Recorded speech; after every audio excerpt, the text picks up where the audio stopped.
long you been on TikTok for? I feel like in terms of actually making content, maybe like a year. Yeah. Yeah, like a year or a bit less than that. Mm. I've always been on social media and like I've always really enjoyed being on social media and obviously everyone tries to do that YouTube channel and this and that and whatever. Yeah. And yeah, I just wasn't consistent with any of that. And I really kind of wanted to I knew I wanted to create content, but I think it took me a while to kind of like figure out exactly like what I would want to do and what kind of stuff I'd want. Because you can do the whole generic like, this is my life and this is my makeup and this is my clothes and yada yada yada. Yeah. Like I don't like I dress pretty well and I do makeup nicely, but I don't know if I do it like enough to be creating content around that. It's the whole getting up of bed, setting up the camera, getting back into bed. To get out of bed what the hell? I will never do that in my life. Like, I will never do that. Whereas I realized like, oh, what is something that I kind of just do a lot naturally, and I socialize a lot. I go to a lot of events, go to a lot of parties. So I just thought, oh, well, let me actually try and like start to document that. And yeah, that's just what I've been starting to try and do. And it's only really like, even though I've been on TikTok for maybe like a year, obviously I joined in the pandemic like everyone else, but in terms of like maybe creating content, but I feel like in terms of consistently creating content, that's only been happening since like April. Yeah. Since April. Yeah, it's only actually been since like April times, like March, April times, because I posted that there was that TikTok. It like that was my one that went viral. That was my first viral TikTok that I was really excited about. Which one was that? I'm like dancing on the table and I'm like when I said like I'm gonna be mysterious tonight and then obviously it doesn't work out that way. So then from there I was like, oh, this is fun and this is cool and people are interacting and then I just started to like just try and make more content. I've been like away the last 3 months. I spent the last 3 months in France, like in the countryside, so obviously I wasn't able to do content around work or just felt like hanging out with my dad and spend some time with him. I was working there as well, like I was able to work remotely, but I was just spending time with my family. And so obviously I wasn't going anywhere, but I was still able to like grow my account quite a bit because I was started to like just do like kind of hot takes around certain things and little dance routines and whatever it is.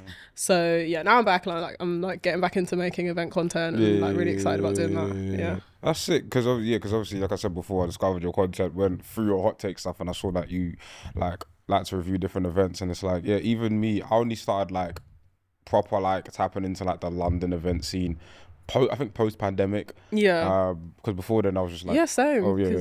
I was at uni. I was at uni, and prior to uni, I didn't really go out that much because, I mean, you just turn 18 and it's just, whatever. I don't know. I wasn't really that outside. The only place I knew was Shoreditch when I was 18, and I was like...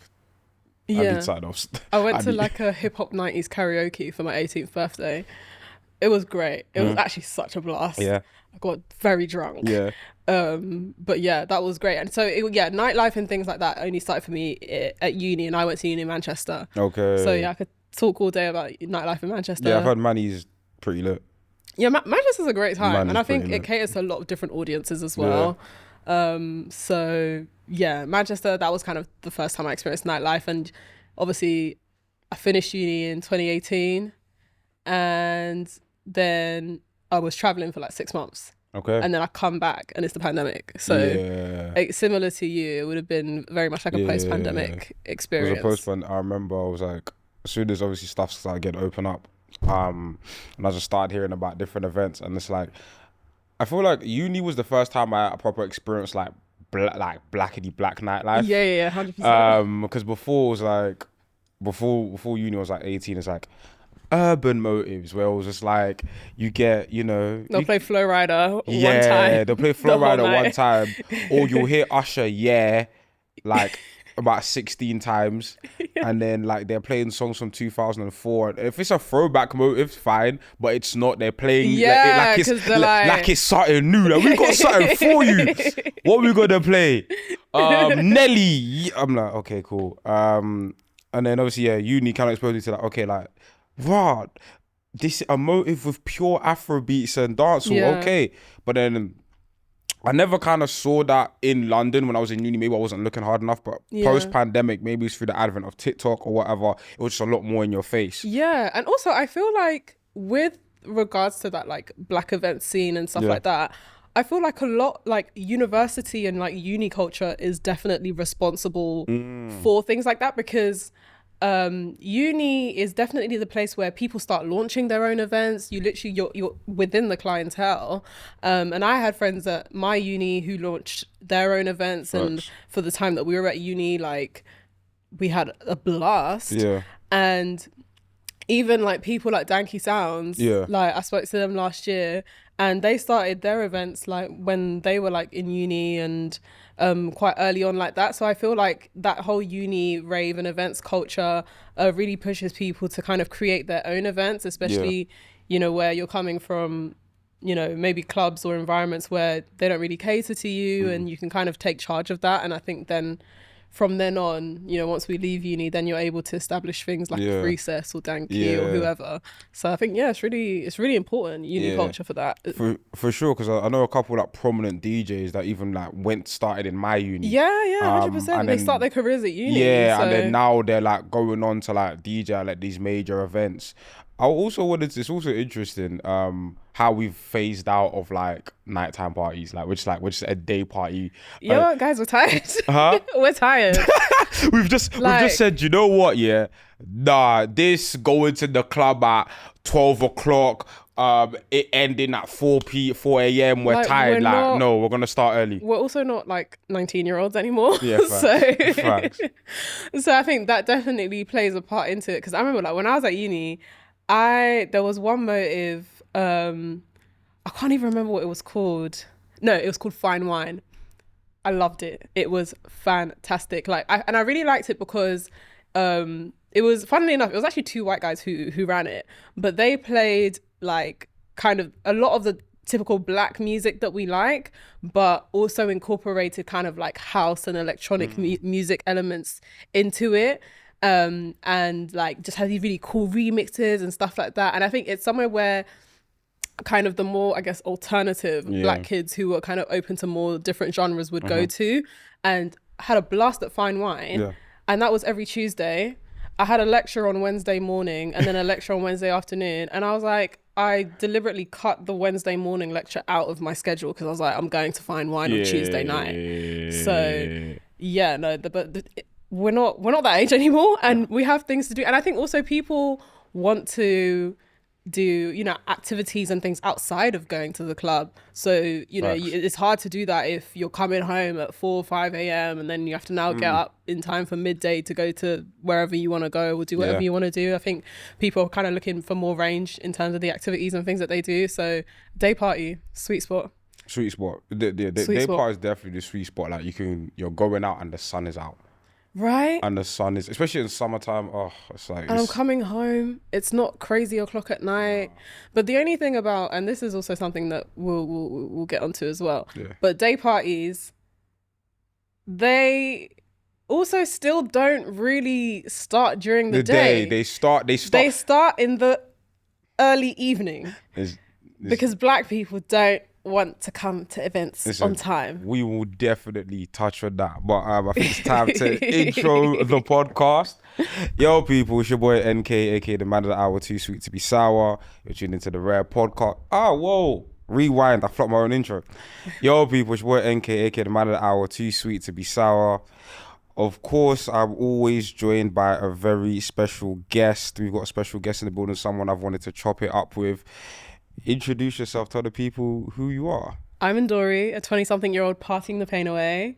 I'm Ndouri. I'm a content creator, and that's what I do. Create content around nightlife, events in London, socializing, doing life, hot takes, all of the above. You know how I found out about Recess was the funniest way. So remember like NS10V10s? Yes. Yeah, so No Signal was doing NS10V10s, and obviously Jojo, creator of No Signal and creator of Recess, obviously owns both, and I had the privilege of like being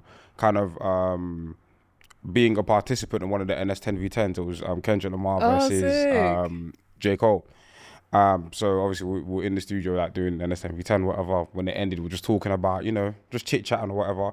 And I went on this like epic tirade about, because I think that period was kind of pandemic-ish, but all Yeah. phasing out. Yeah. It was like things were starting to open up, and I was like, I just graduated at that point, and I was just going on a tirade about like, there's no events. I'm tired of just going to Shoreditch. Like, I want actual events like uni again. I want that feeling back in London. And bearing in mind, I'm talking to the person who owns Recess.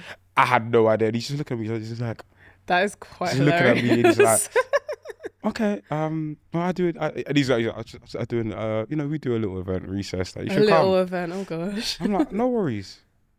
And I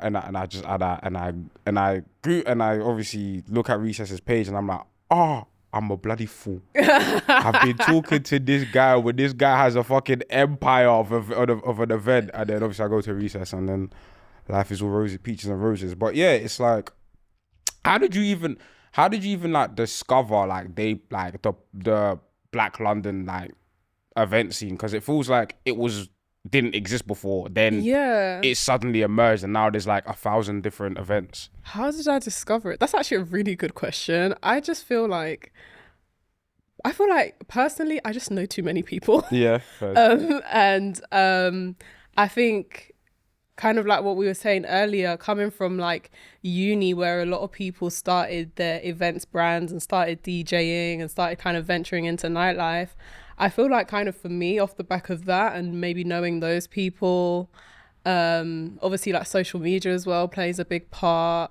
But yeah, it's hard to say like what, like I don't have like a story like yours where there's this like kind of moment where Genesis, it's clicked. It's just kind of always been something that was there, and just from being on social media, talking to a lot of people, and I just happened to just know a lot of people who would then, they can put you on, or they're talking about this event or that event, and you're like, oh, what's this? And then you go and kind of find out that way as well. So yeah. What is your biggest events ick? Like about like an ick about event, like something that will just be like, if you go to an event and you see this or this happens, you're like, absolutely not. I feel like maybe I have a few. Okay. A big event ick is people not arriving on time. And I say this as someone, I'm not here to say that, oh, when the doors open at 3 p.m, I'm there at 3 p.m. No. But I'm also not rocking up at 7 p.m. either. Yeah, and reasonable. I feel like that's a really big ick of mine, because I feel like, damn, like people have actually like made a lot of effort to put these events together, and and we're also missing out on a lot of talent, because a lot of DJs that play earlier sets and things like that. I find it really icky when people deliberately make an effort to be like, oh, it starts at 3, I'm gonna go there at 7. Like, let's be guided. Yeah, let's be guided a little bit. Another ick of mine is people not dancing. Facts. Don't come out of your house to stand on the wall like a soldier and do mysterious. To be like, we're not here to be mysterious. If you want to be mysterious, stay at home. I saw a take online where it said rappers have fucked up party culture.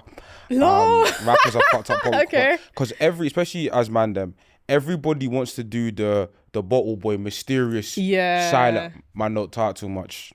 Give me some bottles. My friends, this is not a music video. Yeah. Come and like, cool. If you're not someone who likes to dance, fair enough. But then you're in the motive doing fucking Men in Black, like. Yeah, and no, I hate that. I think, actually that might be my biggest ick. Like to come to an event and you're just standing there and you're just trying to look cool, and it's just like, there's music, there's drinks.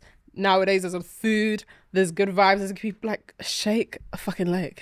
Trust me. Shake your leg, have a good time, smile and go home.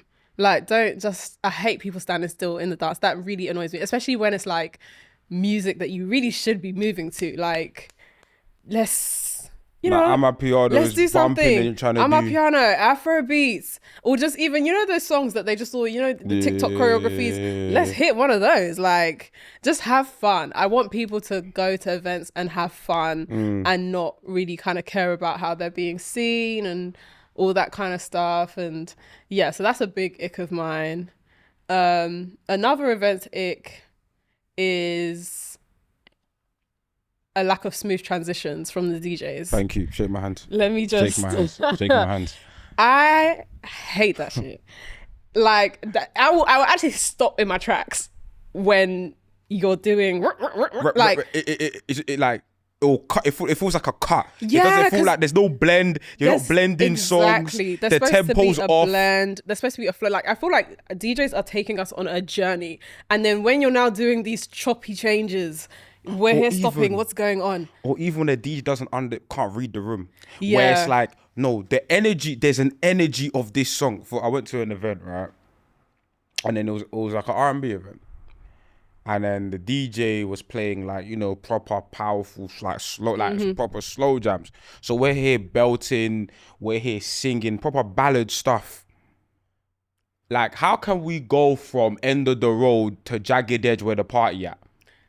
Yeah. Like, what nonsense? Yeah. Like, look, and the thing is, it's not even like he, like, you know, sometimes obviously they'll blend it in, they'll let you know, yeah, like, a tempo change. It was exactly. Like, it was like, and where the party at? I'm like, whoa, hold on, slow down. Oh my gosh. No, mixing is so down. important. And I really do appreciate, like, I get really excited when like a DJ's mixing and I can hear the little thingy and I'm like, this song is coming up, and I find that so exciting. Yeah. And I hate choppy changes.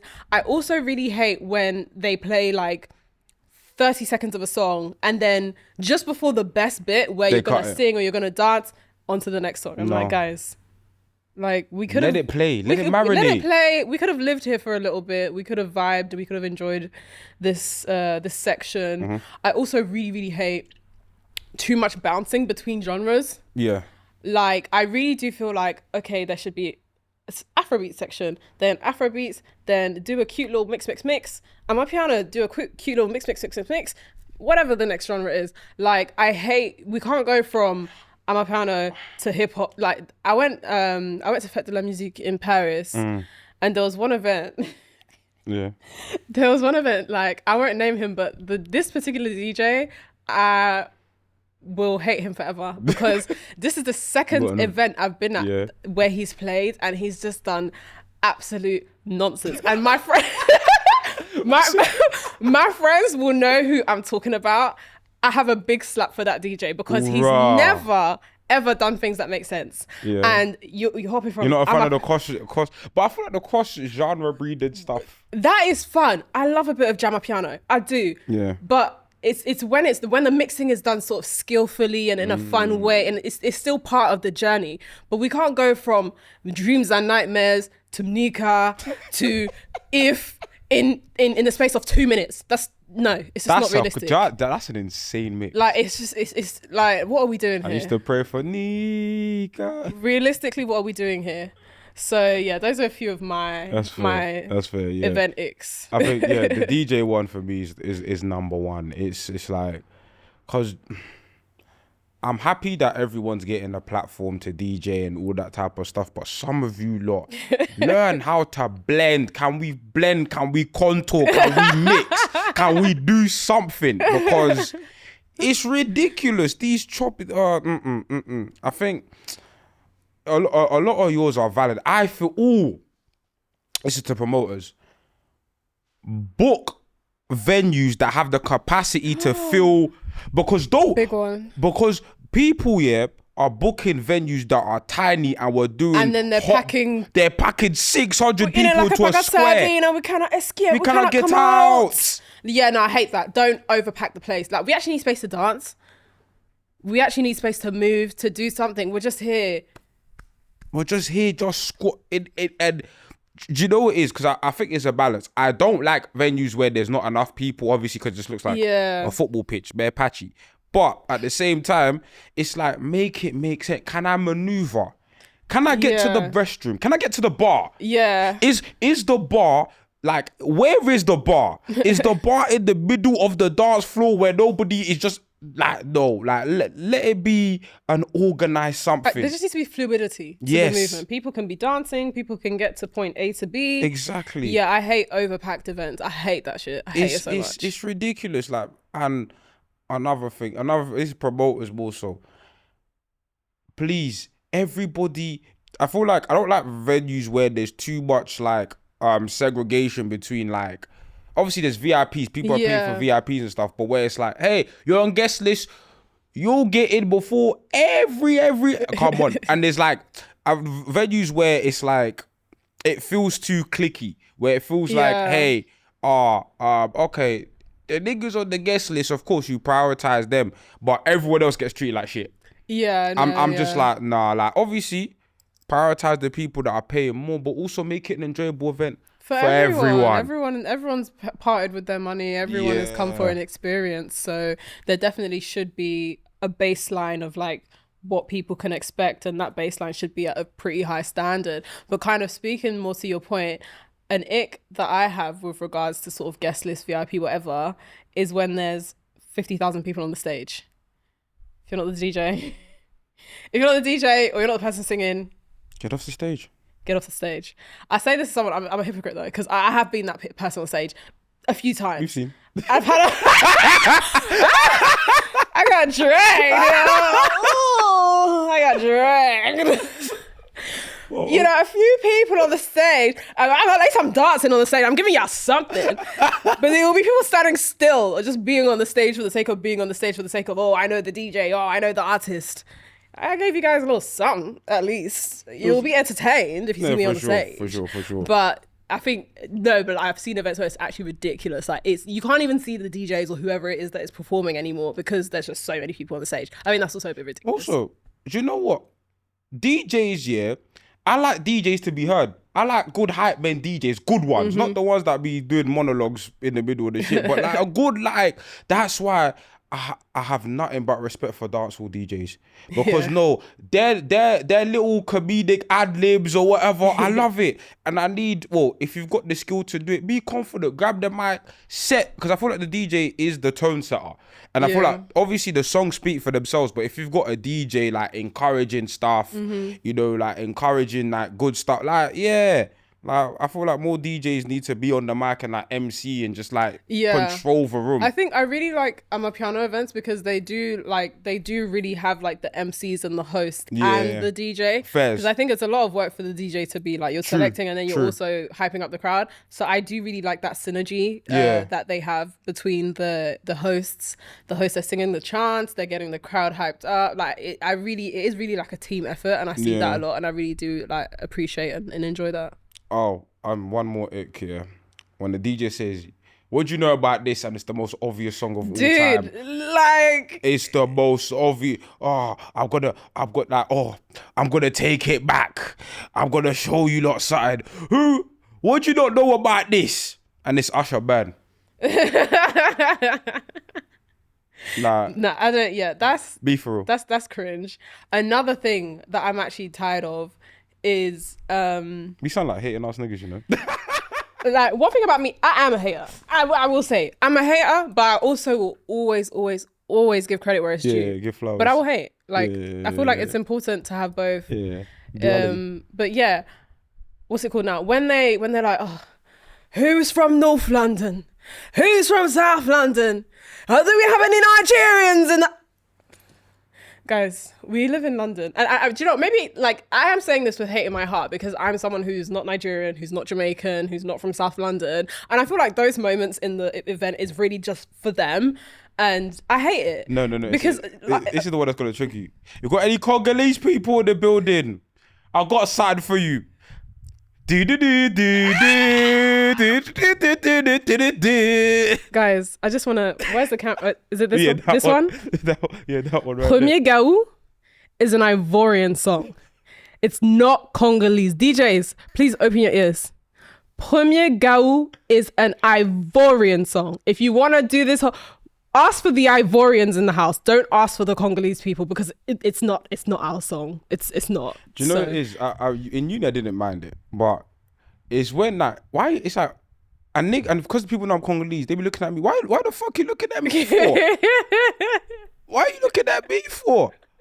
Oh, show that. No, you're literally dancing under duress. No, like it's a banger. It's heritage, so like I'll dance to it, but like. It's at this point I've refused. I used to be like, you know what? Yeah, you know, it's heritage, francophone, represent. No, I'm not doing that anymore. I will stand still when they play that in the dance now. I've had enough. I can't. This is gonna say, okay, since there's two fellow Congolese people here, another one that I'm tired of hearing in the club is what's it called? I'm tired of hearing Selfie, because that's the only Congolese song they play. Yeah, I do love that song. I love it, but it's the only thing they play. Yeah, it's actually true. And also, Mwana Mobile. Yeah.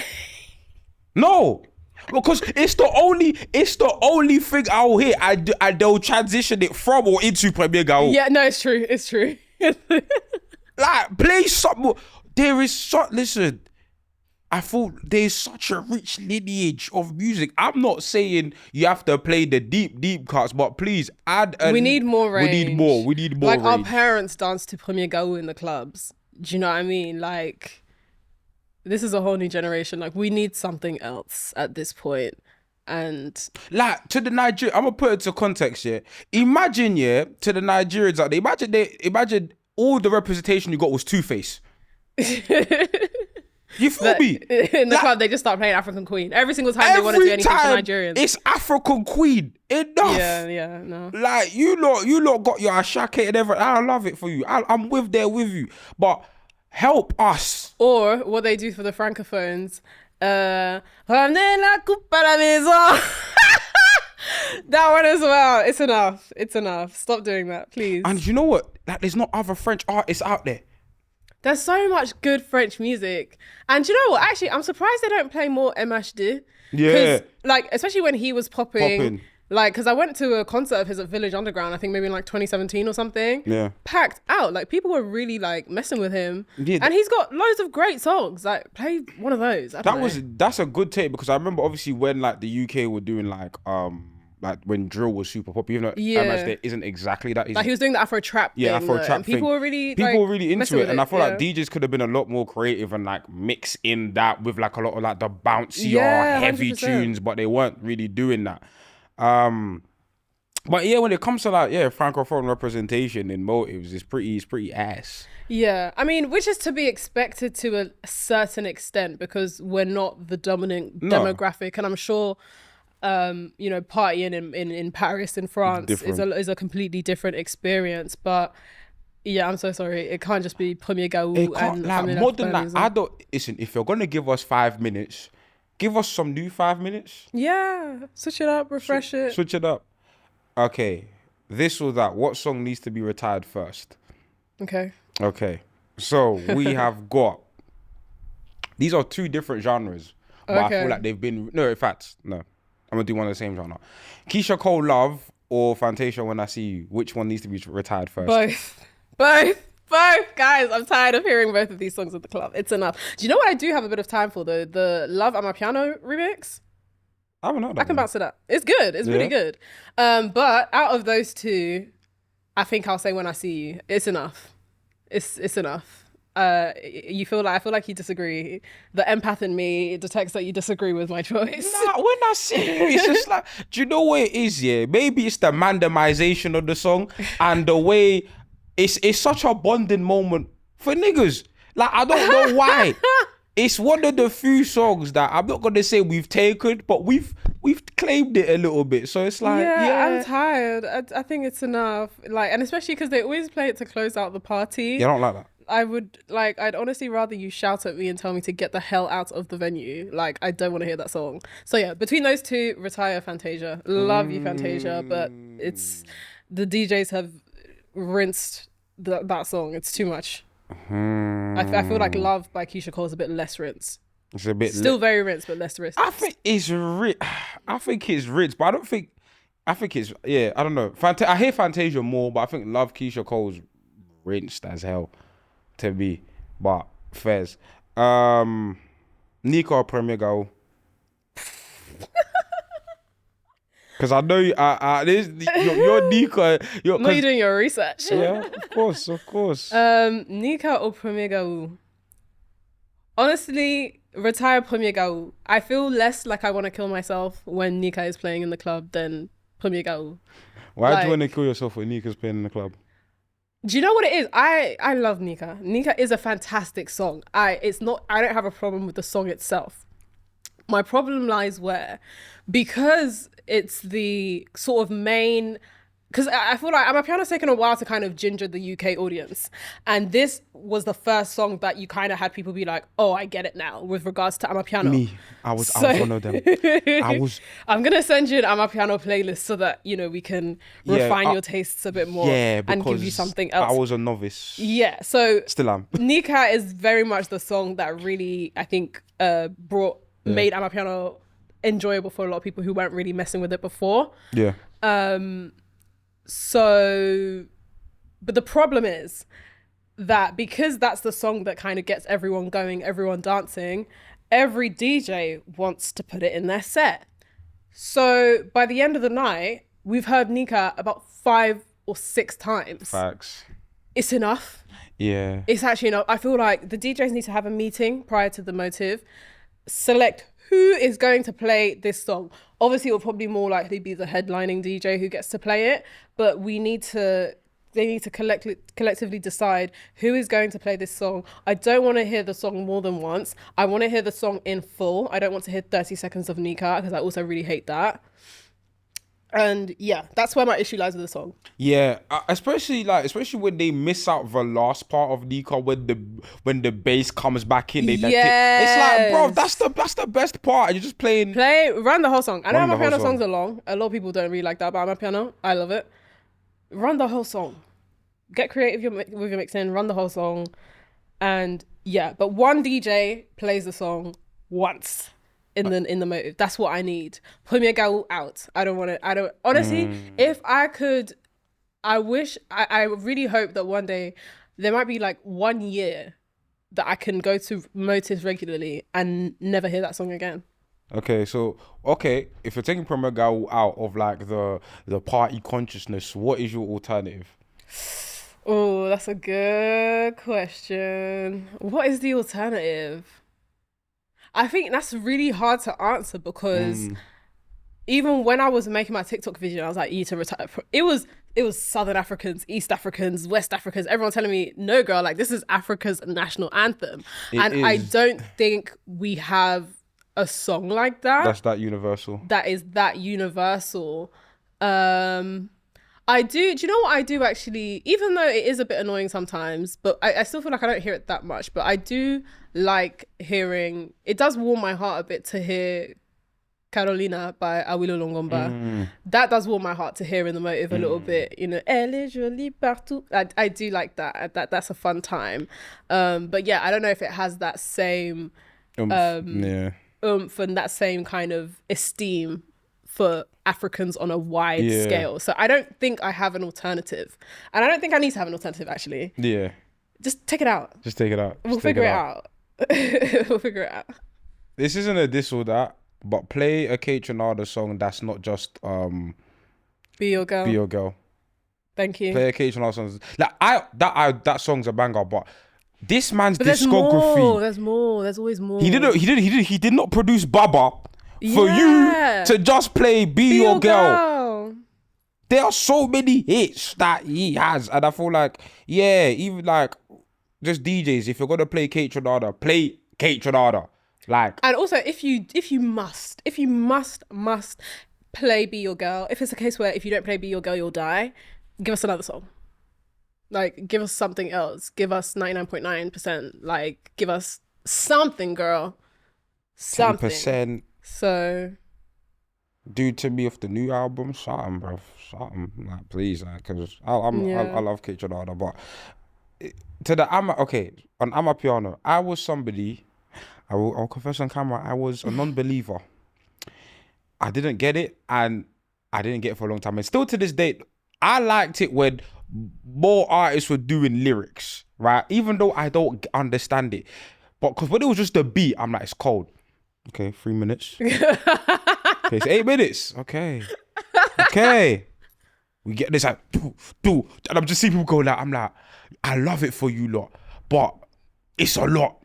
Yeah, that's where people didn't get Amapiano. But then it wasn't even Nika, it was I can't remember. I remember Melon. Album Velo, yeah. It was that one that I was like, hold on a second. And then there was another one, Go Scores. That's it, Go Scores. Okay, I was that's like, my God.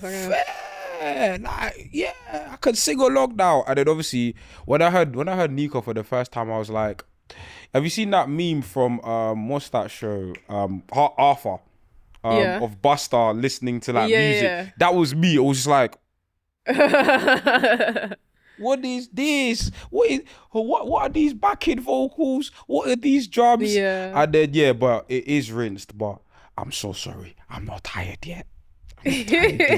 I can't let that one go. Yeah, Nika, me, I'm tired. I think just because like I love Amapiano so much, and I've loved Amapiano for years. And I first encountered Amapiano in 2019. I was living in Johannesburg. I spent 3 months living in Johannesburg. Sick. And you were in the sauce. Yeah, I met, and I think also at that time, even though Amapiano has existed as a genre for a very long time, I do think or from what my understanding is of the situation, that 2019, for them it's summer, but that kind of October, November, December 2019 was really when Amapiano really kind of, you were hearing it in the clubs all the time, and it really kind of took a hold and really kind of started to evolve into what we're seeing it today in terms of that cultural impact. So I was out, I met my work colleagues, I'd made friends with my colleagues, and then one of them was like, yeah, come out with us to the club, da, da, da, da. And then if any South African watches this, they'll know. So we're in a cab and we're cruising down. At the time it was called William Nicol Drive, it's now Winnie Mandela Drive. We're cruising down and then this song comes on and I'm like, what is this? What is this? It's like do do do do do do do do, and it's just, and I'm like, okay, what's I was like, Pam, what's this song? Yeah. And then it was La Bantuana Ma Uba. So that was the first Amapiano song I ever heard. I fell in love.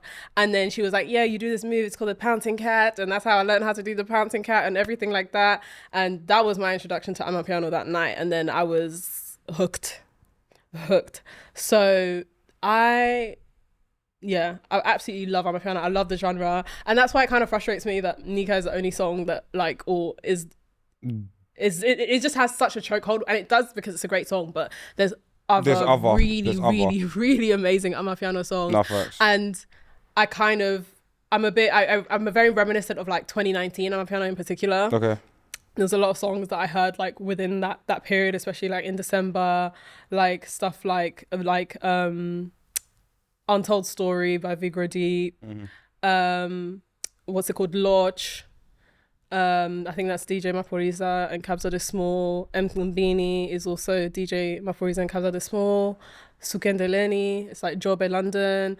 So many good songs that, because Amapiano really only started again to ginger people in the UK very much post-pandemic, 2021, 2022 and onwards. There's a whole chunk of music that I feel people have really missed out on that is sick, and that I think they would actually enjoy, and that there are lyrics. It's not just but yeah, I think black people, I feel black people do, I think black people do struggle a lot with music that doesn't have lyrics, which is why you've always had this kind of stereotype of, black people don't like house music. Black people don't like EDM, black people don't like dubstep or whatever it is, or all these things, these genres that typically don't have necessarily lyrics, even though a lot of these genres have originated with black people, which is quite ironic. Yeah, especially house, the house of that. But I think I don't know if it's a Black London thing particularly, or a UK blacks thing that they don't resonate with, or that they have a harder time with songs that don't have lyrics. But I think that probably was the main sort of barrier before. But guys, it's not every day, sing along. Just dance. Just move your body. Just enjoy. We can't dance like you. Listen, I'm ashamed to the Congolese community. I can't dance. Really? I can, obviously I've got rhythm. You could do something, yeah. I'm not in the here, but I'm not gonna be. I ain't gonna be on stage like you. Lol. The thing is that then when I say I'm actually not a dancer, people get angry with me. Why? But it's true, because I'm not. I'm like a party dancer. Okay, but I'll be in the circle at the party. Yeah. I'll do a little whatever I'll do, but I don't like. I'm not a dancer. Like Choreograph, like you're I not. cannot choreograph for anything in my life, and so that's why I go to dance classes. I can learn how to do that a bit better. But yeah, no, I'm a party dancer. I'm not a dancer. Yeah. What's the genre of music people wouldn't typically expect you to listen to? Mm, maybe. I'm literally like mentally scanning through my Spotify right now. Yeah. Um, As you wait, I'll tell. Well, for me, I think the generic answer, everyone, when people say, "Oh, what music do people not expect you?" They'll just say, "Oh my God, I listen to Panic at the Disco or whatever." yeah, not Which is, Panic at the Disco. oh, I love Panic at the Disco, but yeah, for me, if you know me, it makes sense. But I've really gotten into like recently, like Japanese city pop. I do love a bit of Japanese I've 80s synth oh, pop. It's very do you know fun. what? Because I hear like the influence from like 70s soul Yeah, yeah. in there, and I'm trying to bridge like the musical gap. I've been listening to like a lot of documentaries, just like where did that city pop sound come Yeah. from? Because there's this one song, especially Bay City, and I swear to God, it sounds exactly like Michael Jackson "Baby Be Mine" Oh, instrumentally. I'll play it for you really? afterwards, but like, and I see a lot of correlations between that. I'm not exactly good with genre names, but like that 70s Motown soul Yeah. period of music and Japanese city pop. Like there's correlations there that I just need to I bridge the love musical that. gap. I just Yeah. need to like, okay, who did this person listen to get inspiration? To get Because it's inspiration. there sonically. So yeah, I think Japanese city pop for me. Yeah, okay. A genre that people might not expect me to listen to. I would say uh maybe like folk music, like African folk music. Okay. So my dad listens to a lot of that. And me, when I was like a teenager, I came across this artist called Fatoumata Diawara. She's a singer. I believe she's Malian, Okay. and I think she sings in like Bambara, that's like their local regional language. So I really like that. My dad like has shown me people like Salif Keita. I think he's also Malian. And yeah, so I guess maybe like African folk music people wouldn't expect, but I have a few songs there on my Spotify So I'm playlist. assuming Yeah. which house like a big like musical house, or was it just like your dad? Um, I I feel like I don't know. I didn't grow up with my dad. My parents were Okay. separated, so I Yeah. grew up with my mum and my sisters. Okay. And my sisters and I did grow up singing in the church choir. So there was definitely always people singing Église. in the there's definitely always people singing in the church and stuff, and like, and I grew up in like a white Catholic church, but it was very ethnically diverse. Got So you. you had your Nigerians, your Ghanaians, your Goans, your Indonesians, Filipinos, Polish people, like very, very diverse. And as a result, the music that we sang at church was also very diverse. So we were singing South African songs. Amazing. We sing Igwe all the time. Yeah. The priest loves it. So whenever our aunties are doing like the offerings and whatnot, we're singing that. We learned songs in Polish for Christmas. So there's just always been a lot of like very diverse music around me. And I guess maybe it came from there, and it's only really recently that I've started sharing music with my dad, and we started like kind of exchanging things, Yeah. and taught him how to illegally download music from YouTube. And he texted me the other day like, "Okay, so I forgot how to do it. Can you tell me how to download from YouTube?" Teaching again?" parents how to use the internet is hilarious. It is quite It's hilarious. So yeah, but as for me personally, just growing up, I feel like because I'm the oldest sibling as well, Okay. I didn't really have like older siblings or cousins to kind of influence me too much. I think I do remember there was like, I think it was like summer 2004. I had some older cousins who came from France. Well, they're my mum's cousins, but they were like closer in age maybe to me, or right in the middle. And obviously that time I just want my Disney Channel and my Dexter's Laboratory, Nickelodeon, Facts. whatever. And then they're putting on MTV Base. I was like, putting on music channels all the time. I was like, I'm trying to watch my cartoons. But I really do remember that summer as like the summer where I really kind of got into music. Because MTV was just on all the time. And then just as for me personally, just always enjoyed loads of different genres. Actually, a random genre maybe that you wouldn't expect, dubstep. Dubstep was a. I don't listen to dubstep much anymore. But that was a moment. But that definitely was a moment. 2012. Yeah. Yeah. I definitely did get into my dubstep bag a little bit. It was really just because I fancied a guy and I wanted to like impress him and be like, yeah, oh gosh, I'm into the same things that you are. But I actually ended up being quite good. So yeah. So that's another unexpected genre. I think for me, I fell in love with music. Well, music's always been around. Well, kind of been around my house. I'll never forget. One of like my older cousins, he had like a massive like Beyonce poster on his wall. And first I was like, who the hell? I'm in love. Who is that? Who's that fine lady? And obviously used to play like hella R&B and stuff like that. And R&B's like it's become my favorite genre recently. I think pandemic like made me like switch, but I was always a fan. But then I used to watch a lot of music channels. So whether it was like Channel U for grime or oh my gosh, Channel U, what a time. Heritage. Whether it was Channel U for grime or whether it was like some of these other music channels, I'd always just like be flicking through music channels. Yeah, them bootleg music channels that you send your text messages in at the bottom of the screen. Like when I first you send your pictures in. When I first got my phone, I used to be like, the song recording for my ringtone and stuff like that. Oh gosh, we're exposing our ages. Oh, I can't. It feels weird getting old, but anyways, and then through that, I just like started like gravitating to different genres, like, and I wouldn't say I'm a huge rock fan, but like I love rock. There's different bands like it. Whether it's like metal, like Pantera. Oh, metal! Wow. Yeah, like there's a couple metal bands. Like one of my colleagues at work, Matt, he's a huge metalhead, and then I knew a little bit about metal when I named the band. He was like, Fairs, because he's like, no, he wasn't expecting that from you. I was like, I felt acknowledged. I was like, yeah. What you know about but metal came from like I grew up watching like a lot of wrestling, like WWE and stuff like that. Oh, that makes sense. And then obviously like the intros would be like these hard hitting metal songs, or like playing like hella video games. And then FIFA made me like, especially in 2010, like playing FIFA made most London black boys indie fans.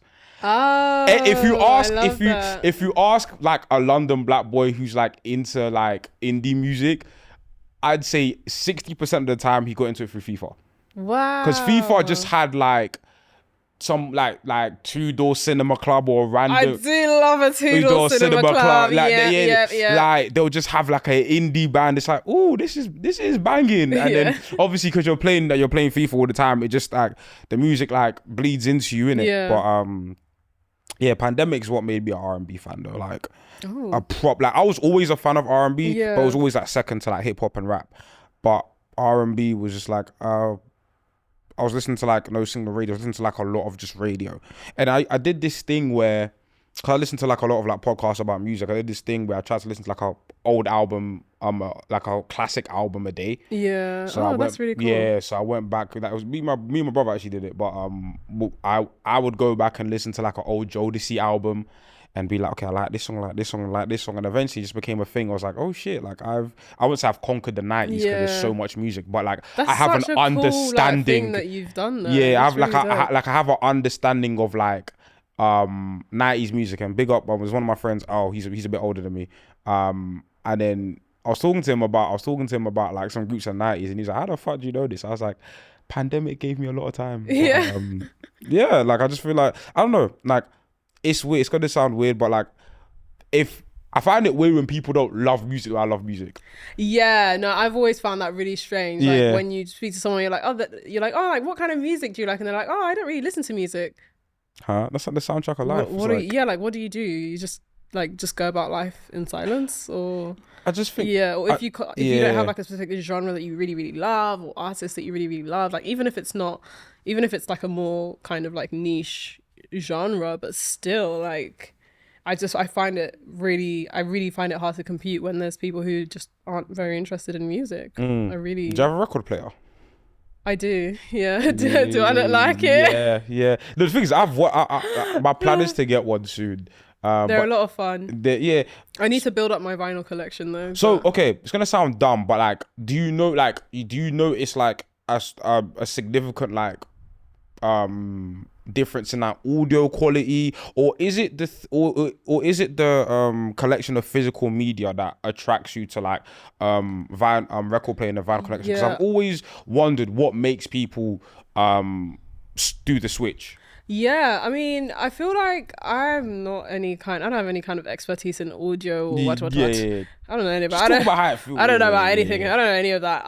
It really was just like a purely kind of aesthetic and nostalgic thing that felt kind of cool to do. It's like, collect and also artists can get really creative and cool with their vinyls as well, like different colors and all of that kind of stuff. So visually it's just a pretty cool thing, and it's also something that's always going to generate like a lot of conversation and a lot of interest as well. Absolutely. I think it was literally just the aesthetics for me that drew me to that. I think for me the reason why I want to kind of get into vinyls is because like I want like a physical documentation of things of like. I do think that's important as well. Like in this increasingly digital world, it's nice to have like physical things, and like I still have like CDs and stuff that like, because I was unpacking boxes recently.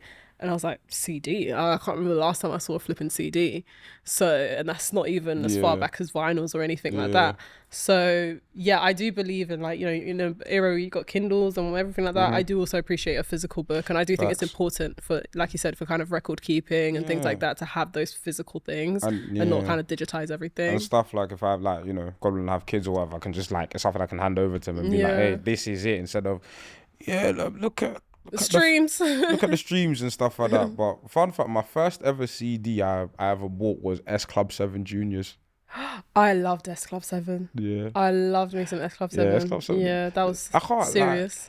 Like, that pop, the pop, obviously it's fueled by nostalgia, but the pop in like the early 2000s. Oh, absolutely. Oh my God. When you think of like Blue, Liberty X. Yeah. Oh my gosh. I was obsessed with Blue, Liberty X, Mystique.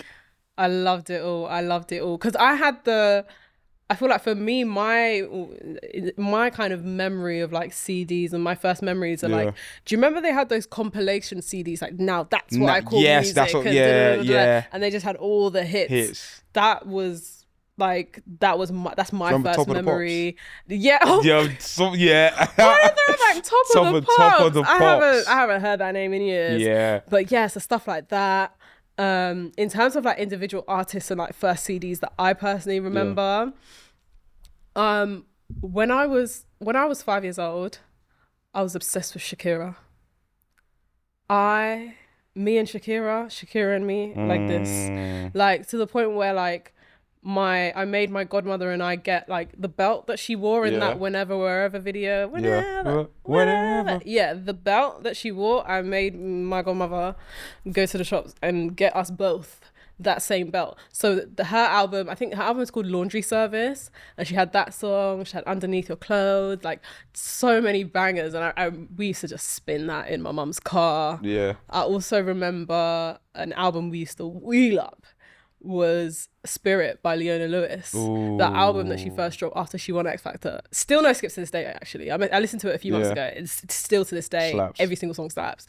But those are kind of my first memories with like CDs and things like that. This is okay, guilty pleasure, but super guilty pleasure. Yeah, this is answers the unexpected one. So obviously I used to watch a lot of CITV, and obviously like Bratz used to come on. And I used to be like, Bratz. I love Bratz. And I was like, the opening song's banging. I might watch a bit of it. And then they've released the Rock Angels movie. Yeah. I can't lie. That Rock Angels album slaps. I'm so sorry. I'm so sorry. That is really unexpected. That Rock Angels unexpected. album. But Rock Angels slapped. I loved Rock Angels. Angels. Rock Angels is an era. And you know what it is? Because I was a boy, I was trying to be like, no, this is for you're girls. like, this is for girls. This is rubbish. I can't The whole time lie. you were bumping that shit. Rock Angels, ready to start. And I was like, yeah, do you know what? That is As a really grown ass man, hilarious. I gotta give credit where credit's due. No, you That's do. the- that- You do. Like, that music is bops. music at the end of the day. Music, If it's innit? good, it's good. Yeah. And and now I've clearly grown out of it because I'll be the same nigga singing Sexy Red and Glorilla on my whole chest. Yeah, I love that. I love boys that get down with like What? the rap girlies and with the sexy reds and all that kind of stuff. I enjoy that. I like boys who know how to have fun. It's not Yes. every day. Oh, who's that? My man, whatever the thing is. How do they call it? Jump up. What's that other one? What? In a pack of the offending. You know when the trap needs mending. Too much. I said K. It's not everyday K trap. You know, that's fun. I do. No, it's I'm fun. there. You know, like whoa. Nah, honestly, but Nah. yeah, have fun. Like Nah, not shake even- some ass. Do something. Yeah, no, not even though some funny, like, all my friends knew me as like the Sexy Red champion. I don't care. Like everyone, when she first came out, I was like, okay, this is funny. But then when we could see, oh no, she's like got hits, and then yeah, the female rappers be fun as hell, and they're good, Yeah. and it's good music. And the thing is, for me, I don't understand hating on like the female rap when it clearly moves the room. Like if you look at it from like a Yeah. selfish perspective, I think girls actually really run events, and events are what they are because of women. of women. We are the ones dancing, we're the Facts. ones shaking ass, we're the ones like, I think we really like bring the atmosphere and the energy to events. Like, can you imagine an event just full of mandem? You guys will all be standing still looking at each other in the eye like this. Like, I don't think, and I think, well, I think the genres where guys have fun is a lot more limited compared to Yeah. girls. Like, girls will really like vibe and have fun to anything. But yeah, no, I mean, events culture, like if we keep it buck, is run by women. That's why you don't see a bunch of like when you don't see a bunch of mandem in posters like you. Yeah. You know what I'm saying? You don't see ballied up mandem. If I saw that, I would not go. Summertime fun. I'm not attended. I would But not like, attend. yeah. So like, if you can cater to the audience and make like, if you make the women feel, first of all, comfortable, that's the priority. 100%. Make them feel comfortable and make them feel entertained, then everything else falls into place. And now these rappers do it. Even there's another one. She's got a trending sound on TikTok. Manello, oh, I love her to death. Like she's got a trending sound on TikTok. She's gonna be up next. What song is that? Get off that down, Julio. Actor Julio. Yeah, that's her. Yeah, that's her. She's cold. But yeah, like I just feel most. I think the main takeaway from this podcast is, if you're gonna go outside, please dance. Please dance. Please dance. Say and make friends. Yes. Make friends. Be sociable, make friends. Even if you just, I love those moments where you just connect with a random stranger and you just dance, do your little dancey dance, and then move on with your lives. Even if you move on with your lives, whether you move on with your lives or you become best friends afterwards, like I Just think have that moment. connection, like with people, with new people, is so important and can really just like really make a night even better than it is. And dance, move your body, don't be shy, and just have fun. Because I think the whole point of like the black event scene to like rap, like to circle it back, was because we didn't have a space in like the traditional means of like events, and that's why we had to create our own and For us establish to really have fun to and have fun. enjoy. So I feel like it's kind of like it goes against the whole ethos of it if we're just there in our little igloos in the corner and not really like, of course I'm not saying fucking come up with a business card, hi my name, like no, but like be welcoming, be like receptive to people I around think you. it's just about like what does music mean? What is the meaning of music? How do we use music as a tool? We use music as a tool to connect with people over emotions, to start conversations, to inspire joy, to inspire enjoyment, and that should be what being in a club feels like. To me anyway, and that's what I try to bring to the club when I'm there. Absolutely. Ndouri, it's been a great episode. I had so much fun. Thank you for having me. I appreciate it. The pleasure's all mine. We've got to do this again, man. We will. Definitely got to do this again. Tell the people where they can find you at, what you got going on. Where you can find me at. So you can find me at partygirl98x on TikTok. Ndouri on TikTok, ND0 URI. And yeah, just watch out for me at the next event. I document events and nightlife in London and just my experience of, just having fun, bringing joy. And yeah, that's what I do. That's where you can find me. Appreciate you coming on. Obviously, make sure to like, share, comment, and subscribe. You can find us on YouTube, Spotify, Apple Podcasts, and various other podcasting platforms. You can find us on Instagram. You can find us on Twitter. Help us get to 10K on TikTok, please. We're on 6K. Help us get to 10K. But yeah, we appreciate all the support. Make sure you comment, tell a friend to tell a friend. And yeah, we will catch you guys on the next episode of the Rare Podcast. I've been NK, signing out. Deuces. I've been Ndouri.